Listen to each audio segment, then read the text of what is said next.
இன்னைக்கு வந்து நம்ம வேலை செய்கிறவங்களுக்கு என் நாத்தனாவங்களுக்கு எங்கள் அண்ணவங்களை எங்கள் அம்மாவங்களுக்குலாம் ஸ்வீட் கொடுக்கலாம் அப்படின்ட்டு வீட்டிலே குலோப்ஜாம் முட்டை மிட்டாயெல்லாம் நைட்டே ரெடி பண்ணியாச்சு. இந்த ஸ்வீட் பாக்ஸ்லாம் எங்கள் வீட்டுக்கார கடையிலேருந்து கொடுத்தது. எல்லாத்துலேயும் ஒன்று ஒன்று வச்சு சரி சாயங்காலத்துக்குள்ளே போய் எல்லாத்துக்கும் கொடுத்துட்டு வந்துடலாம் அப்படின்ட்டு ரெடி பண்ணிட்டு இருக்கேன்.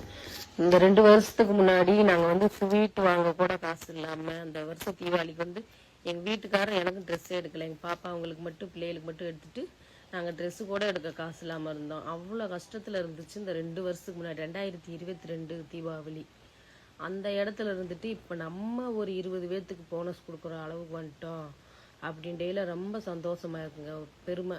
இதுக்கு முழுக்க முழுக்க காரணம் எங்கள் வீட்டுக்காரர் நைட்டு தூக்கம் இல்லாமல் பகல் தூக்கம் இல்லாமல் அவ்வளோ கஷ்டப்பட்டு வந்து இந்த இடத்துக்கு வந்திருக்கோம். அவங்க எனக்காண்டியாவும் என் பிள்ளைகளுக்காண்டியமாவே வாழ்ந்த ஒரு மனுஷன். எந்த ஒரு நல்லது கெட்டது அப்படின்ட்டு இல்லாம பிள்ளைகளுக்காண்டியாவும் எங்களுக்காண்டியாவே வாழ்ந்தவங்க. அந்த அளவுக்கு அவ்வளோ ஹார்ட் ஒர்க் பண்ணி இருந்தாங்க. அப்போ ஒரு காலத்துல வந்து அவ்வளோ கஷ்டப்பட்டோம். 13 வருஷம் ஆச்சு எங்க கல்யாணம். 13 வருஷத்துல 11 வருஷமும் ரொம்ப ரொம்ப கஷ்டப்பட்டு இந்த 12-13வது வருஷத்துலதான் இந்த நிலைமைக்கு வந்திருக்கோம். அப்போ இந்த 2 வருஷத்துக்கு முன்னாடி வந்து ஒரு அம்மா அங்கே அணக்காரப்பட்டில் தான் அந்த அம்மாட்ட வந்து லோன் கட்ட 500 ரூபா காசு கேட்டு போனேன்.